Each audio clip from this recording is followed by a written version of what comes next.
Bienvenida. Hoy nos adentramos en una situación que, lamentablemente, es bastante común para muchos ciudadanos en Colombia. Hablamos de recibir una negativa a una pensión por parte de una entidad pública, incluso cuando, parece que existe todo el derecho a ella. Tenemos a mano un análisis legal bastante detallado de un caso específico. Y examina este caso y las herramientas jurídicas que hay disponibles. Nuestra misión hoy es desentrañar qué caminos se pueden tomar y, sobre todo, entender los principios legales que, amparan al ciudadano en estas circunstancias tan difíciles. El centro de nuestra exploración va a ser el caso de Jorge Pérez. Es un ciudadano de 63 años a quien le negaron su pensión de vejez después de dedicar, imagínate, más de 25 años de servicio a una alcaldía. Es una historia que la verdad merece ser desglosada con cuidado. Vamos a ver, pongamos las cartas sobre la mesa. Jorge Pérez, 63 años. Acumuló más de un cuarto de siglo trabajando para la alcaldía de Bucaramanga, específicamente en la Secretaría de Obras Públicas. Con toda esa trayectoria, hace como año y medio, solicitó lo que él consideraba su merecida pensión de vejez. Esto ante el Fondo Territorial de Pensiones. Pero aquí es donde la historia da un giro, frustrante. Su solicitud fue rechazada. Y la justificación oficial fue, la verdad, desconcertante. Argumentaron que no encontraban los registros de aportes de varios años y que, para colmo, los archivos físicos, estaban extraviados. Y aquí viene el detalle clave, lo que convierte esto en un verdadero embrollo. Jorge afirma, y esto es importante, que tiene en su poder los certificados laborales y los comprobantes de aportes de esos periodos. Los tiene él. Pero según cuenta, la entidad ni siquiera quiso recibirle esa documentación. Imagina la impotencia. A esto se suma la urgencia de su situación personal.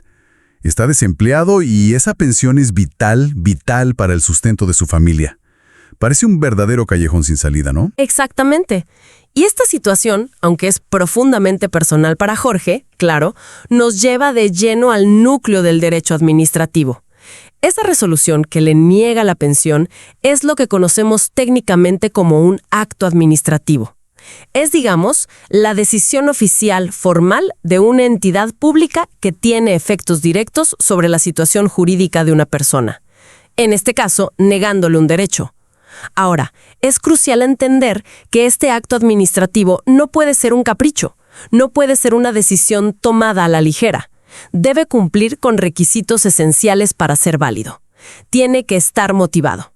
Esto significa que la entidad está obligada a explicar, de forma clara y suficiente, las razones de hecho y de derecho que sustentan su decisión. No vale cualquier cosa. Además, debe fundamentarse en la ley aplicable al caso y, un punto absolutamente clave, debe respetar el derecho fundamental al debido proceso del ciudadano. Y aquí es donde la situación de Jorge se pone muy interesante desde la perspectiva legal. Esa justificación de archivos extraviados o falta de documentos en nuestros registros es, según la jurisprudencia consolidada en Colombia, una motivación inválida. ¿Por qué? Porque la responsabilidad de custodiar, de organizar, de mantener en buen estado los archivos laborales y de aportes recae exclusivamente en la administración pública, no en el ciudadano.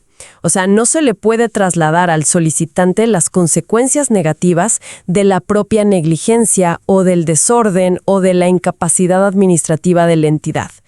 Esto no es una simple opinión, es una línea jurisprudencial reiterada por las más altas cortes del país. Hablamos del Consejo de Estado, de la Corte Constitucional. Existen múltiples sentencias, podemos pensar en ejemplos como las T-654 de 2016, la T-063 de 2019, entre otras que son clarísimas al respecto. La carga de probar los aportes puede flexibilizarse, incluso invertirse, cuando la falta de información se debe a fallas de la entidad. La administración no puede simplemente lavarse las manos y decir, ¡uy, no lo encuentro! Entiendo. O sea que esa excusa de los papeles perdidos legalmente no tiene mucho peso. Entonces, frente a esta negativa inicial que, a todas luces parece mal fundamentada, ¿cuál debería ser el primer movimiento de Jorge? ¿Tiene que resignarse ya a buscar un abogado y empezar un juicio largo? ¿O hay algo antes? No necesariamente. Y de hecho, la ley colombiana contempla un paso previo que por lo general es obligatorio antes de acudir a los tribunales. Se trata de agotar lo que se conoce como la vía gubernativa. Piénsalo como una oportunidad formal que se le da a la propia entidad para que reconsidere su decisión, para que corrija su propio error. Sí, antes de que el conflicto escale a una instancia judicial. Es como un filtro interno, por así decirlo. Dentro de esta vía gubernativa, Jorge cuenta principalmente con 2 herramientas, 2 tipos de recursos que puede interponer. El primero es el recurso de reposición. Este se presenta directamente ante la misma autoridad o funcionario que firmó la resolución negando la pensión. Es fundamental tener en cuenta, se debe presentar dentro de los 10 días hábiles siguientes a la fecha en que le notificaron oficialmente la decisión negativa. El tiempo aquí es oro. El segundo, que usualmente se interpone al mismo tiempo que la reposición y como una especie de plan B, técnicamente se dice en subsidio, es el recurso de apelación. Si la entidad, al resolver la reposición, mantiene su decisión de negar la pensión, este recurso de apelación permite que el caso sea revisado por una autoridad de mayor jerarquía dentro de la misma entidad. Es una segunda revisión interna, pero a un nivel superior. Digamos, el jefe del que negó inicialmente. Y aquí hay un punto crucial que no podemos pasar por alto. Al presentar estos recursos, es vital que Jorge adjunte nuevamente toda la evidencia que posee. Toda esa evidencia que, según él, la entidad no quiso recibir o no valoró inicialmente. Estamos hablando de los certificados laborales, los comprobantes de pago de aportes, cualquier documento que demuestre su tiempo de servicio y las cotizaciones. Todo sirve. Además, en el escrito del recurso, debe solicitar expresamente que la entidad valore estas pruebas aplicando principios fundamentales, como el de la buena fe. Este obliga a la administración a presumir que los documentos del ciudadano son veraces, salvo prueba en contrario. Y también el principio de favorabilidad en materia laboral y de seguridad social, que indica que en caso de duda se debe preferir la interpretación más beneficiosa para el trabajador. Vale, me queda claro. Primero, intentar que la propia casa ponga orden, usar estos recursos. Pero seamos realistas. ¿Qué sucede si la entidad se mantiene en sus 13 y vuelve a negar la pensión incluso después de revisar la reposición y la apelación? O peor aún, ¿qué pasa si simplemente no responden a los recursos en el tiempo que la ley establece? Supongo que ahí sí se abre definitivamente la puerta para buscar justicia fuera. Correcto. Ese es exactamente el escenario. Si la vía gubernativa se agota con una nueva decisión negativa, o si la entidad guarda silencio por un tiempo prolongado, lo que la ley interpreta como silencio administrativo negativo, es decir, una negativa tácita. Entonces el ciudadano ya ha cumplido el requisito previo y tiene el camino libre para llevar su caso ante la justicia. En situaciones como la de Jorge, la jurisdicción competente para revisar la legalidad de las decisiones de las entidades públicas es la jurisdicción de lo contencioso administrativo. Y el mecanismo procesal específico, la llave para abrir esa puerta judicial, es la acción de nulidad y restablecimiento del derecho. Esta acción está claramente regulada en el Código de Procedimiento Administrativo y de lo Contencioso Administrativo, el famoso CPACA, específicamente en su artículo 138. ¿Y qué se persigue exactamente al iniciar esta acción ante un juez administrativo? Bueno, fundamentalmente 2 objetivos que van de la mano. Primero, se busca que el juez declare la nulidad de ese acto administrativo inicial, o sea, de la resolución que negó la pensión. Se argumentará que esa decisión es ilegal, porque viola normas superiores o porque fue expedida con vicios en el procedimiento, como la falta de una motivación válida, que ya vimos, o la violación del debido proceso, o simplemente porque desconoció los derechos del ciudadano. Es como pedirle al juez que borre esa decisión por ser contraria a derecho. Y segundo, como consecuencia lógica de anular esa decisión negativa, se busca el restablecimiento del derecho de Jorge. Esto significa que se le pide al juez que ordene a la entidad reconocerle efectivamente su pensión de vejez y algo muy importante, que ordene también el pago retroactivo de todas las mesadas pensionales que Jorge dejó de recibir desde la fecha en la que originalmente debió habérsele concedido la pensión. Es decir, no solo se busca el reconocimiento hacia el futuro, sino también compensar todo ese tiempo perdido. Eso suena a una solución aún, completa y definitiva. Pero bueno, todos sabemos que los procesos judiciales, especialmente en lo contencioso administrativo, pueden tomar tiempo, a veces años. Y volvemos a la situación de Jorge. 63 años, sin empleo, con una familia que depende de él. La urgencia es evidente. ¿No existe alguna alternativa legal que pueda ofrecer una ayuda más inmediata? Aunque sea de forma temporal, dada esta urgencia. Sí, afortunadamente el sistema jurídico colombiano cuenta con una herramienta muy poderosa, diseñada precisamente para situaciones de urgencia, donde están en juego derechos fundamentales. Hablamos de la acción de tutela. La tutela es un mecanismo constitucional de protección preferente y sumario. ¿Qué significa esto? Que está diseñada para ser rápida, para dar una respuesta judicial prioritaria cuando un derecho fundamental está siendo vulnerado o amenazado por la acción u omisión de una autoridad pública, como el Fondo de Pensiones aquí, o incluso por particulares en ciertos casos. Ahora, ¿cuándo es procedente una tutela en casos de negación de pensiones? A ver, aunque en principio existe otro medio de defensa judicial, la acción de nulidad y restablecimiento que acabamos de mencionar, la tutela puede proceder excepcionalmente. Procede cuando la negativa a la pensión afecta derechos fundamentales y la persona se encuentra en una situación de especial vulnerabilidad. Esto es clave. Aplica típicamente en casos que involucran personas de la tercera edad, como Jorge, quienes gozan de una protección constitucional reforzada. También aplica para personas con condiciones graves de salud o aquellas que se encuentran en una situación de debilidad económica manifiesta, donde la falta de la pensión les impide satisfacer sus necesidades básicas, el famoso mínimo vital. La tutela, en estos casos, busca proteger derechos fundamentales como el mínimo vital. Sí, que es el derecho a tener las condiciones materiales básicas para una existencia digna. También la seguridad social en sí misma, el derecho a una vida digna, y en ocasiones puede estar conectado también con el derecho a la salud. Es importante entender que la tutela puede operar de dos maneras en estos contextos.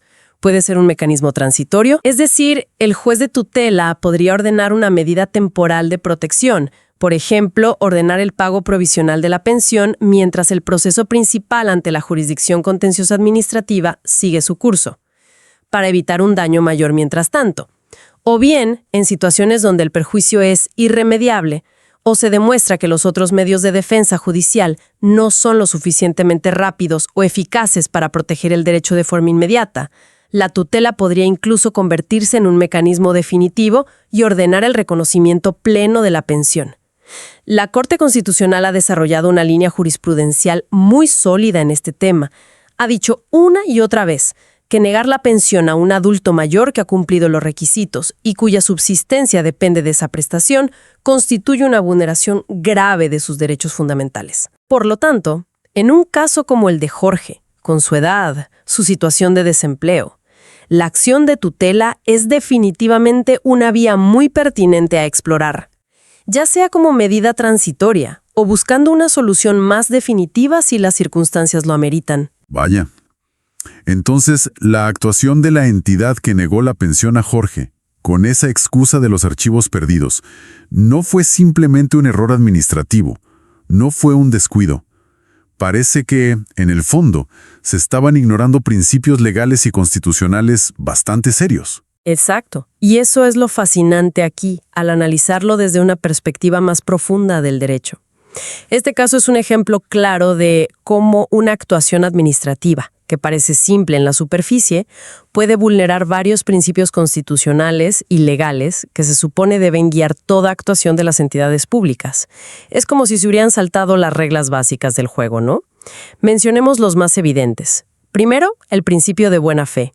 Este principio, consagrado en el artículo 83 de la Constitución Política, es fundamental.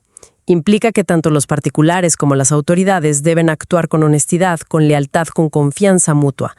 En este caso, la entidad tenía el deber de, como mínimo, presumir que los documentos que Jorge intentaba aportar eran veraces, eran auténticos y debía haberlos recibido y valorado adecuadamente en lugar de rechazarlos de plano basándose en sus propias deficiencias internas. Eso es falta de buena fe. Segundo, el principio de eficacia. Este está delineado en el artículo 209 de la Constitución, que habla sobre los principios de la función administrativa. La administración no está solo para cumplir trámites, sino para ser eficaz en lograr los fines del Estado. Y uno de esos fines es garantizar los derechos de los ciudadanos. Tienen el deber de actuar con diligencia, con eficiencia, para facilitar el acceso a los derechos, no para crear obstáculos innecesarios basados en su propio desorden o falta de recursos. La pérdida de archivos es un clarísimo ejemplo de ineficacia administrativa. Y tercero, pero no menos importante, está la vulneración flagrante del derecho al debido proceso administrativo, garantizado por el artículo 29 de la Constitución. Este derecho tiene muchas facetas, pero incluye el derecho de toda persona a que su solicitud sea tramitada siguiendo las normas, a tener la oportunidad real de presentar y controvertir pruebas, a obtener una decisión que esté debidamente motivada, explicada y justificada en hechos y derecho, y a poder impugnar esa decisión si la considera injusta.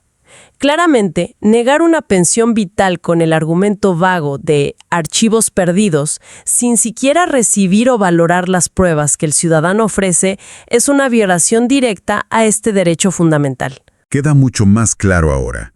Entonces, para aterrizar todo esto y que sirva como una guía práctica, si alguien se encuentra en una situación desafortunada, pero lamentablemente no tan infrecuente como la de Jorge Pérez, ¿cuál sería la hoja de ruta recomendada? Los pasos concretos y en orden según este análisis legal que hemos hecho. Primero, parece indispensable solicitar formalmente una copia completa del expediente administrativo. Esto es clave para entender exactamente qué documentos tuvo en cuenta la entidad, cómo argumentó la negativa, qué paso siguió. Hay que conocer al adversario, por así decirlo. Segundo, y sin perder tiempo, interponer los recursos de reposición y subsidiariamente el de apelación. Recordar el plazo crítico de 10 días hábiles. Y lo fundamental, adjuntar a estos recursos toda la evidencia documental que respalde el derecho. Certificados laborales, comprobantes de pago, resoluciones anteriores, todo sirve.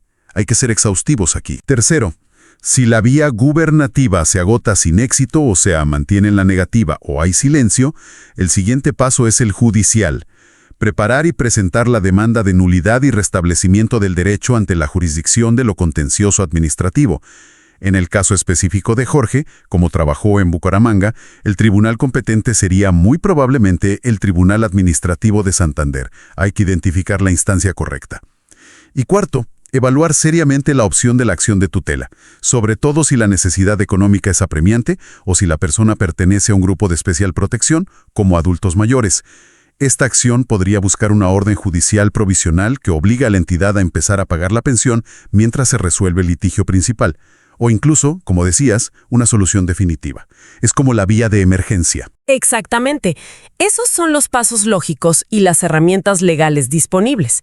Y si tuviéramos que destilar un mensaje central de todo este análisis, sería este. El Estado, a través de sus entidades, tiene una obligación fundamental de respetar y garantizar los derechos adquiridos por los ciudadanos, como una pensión que se gana con años de trabajo y cotizaciones. No puede simplemente desconocer esos derechos basándose en su propia ineficiencia o desorganización interna. Y un punto crucial, no puede invertir injustamente la carga de la prueba. No puede hacer que sea el ciudadano quien sufra las consecuencias de la negligencia administrativa en la custodia de los archivos. Cuando el ciudadano presenta pruebas razonables de su derecho, la entidad tiene la obligación de valorarlas de buena fe. Y si persiste en la negativa, debe poder probar sólidamente por qué el derecho no existe, no simplemente alegar que no encuentra los papeles. La balanza debe inclinarse hacia la protección del derecho del ciudadano, especialmente en materia de seguridad social. Sin duda, el caso de Jorge Pérez, aunque es una historia individual, proyecta luz sobre una lucha legal que tristemente puede ser la de muchos. Pero más allá de los pasos legales, nos deja reflexionando sobre algo más amplio, ¿verdad? Absolutamente. Si conectamos los puntos y miramos al panorama general, ¿qué nos revela una situación como esta sobre la relación cotidiana entre el ciudadano y las instituciones públicas en Colombia? Piénsalo, estamos hablando del acceso a un derecho fundamental, la seguridad social, materializado en una pensión que representa el fruto de toda una vida laboral, el esfuerzo de años. Y resulta que el acceso efectivo a este derecho puede terminar dependiendo de algo tan básico, tan elemental, como la capacidad de la administración pública para no perder documentos o para simplemente estar dispuesta a recibir y valorar la evidencia que el propio ciudadano le ofrece. Es increíble. Entonces la pregunta que queda flotando, más allá de los recursos legales individuales, que son indispensables, claro, es ¿qué mecanismos sistémicos o qué cambios estructurales se necesitan implementar para prevenir que estas situaciones que generan tanta angustia, tanto desgaste y tanta desconfianza en las instituciones sigan ocurriendo con esta frecuencia? Nos obliga a cuestionar cuán eficaz es realmente el Estado en su deber primordial de garantizar los derechos de sus ciudadanos, no solo en el papel, en la ley bonita, sino en la práctica diaria. Es una reflexión sobre esa brecha, a veces enorme, entre la promesa de la ley y la realidad administrativa que enfrentan personas como Jorge.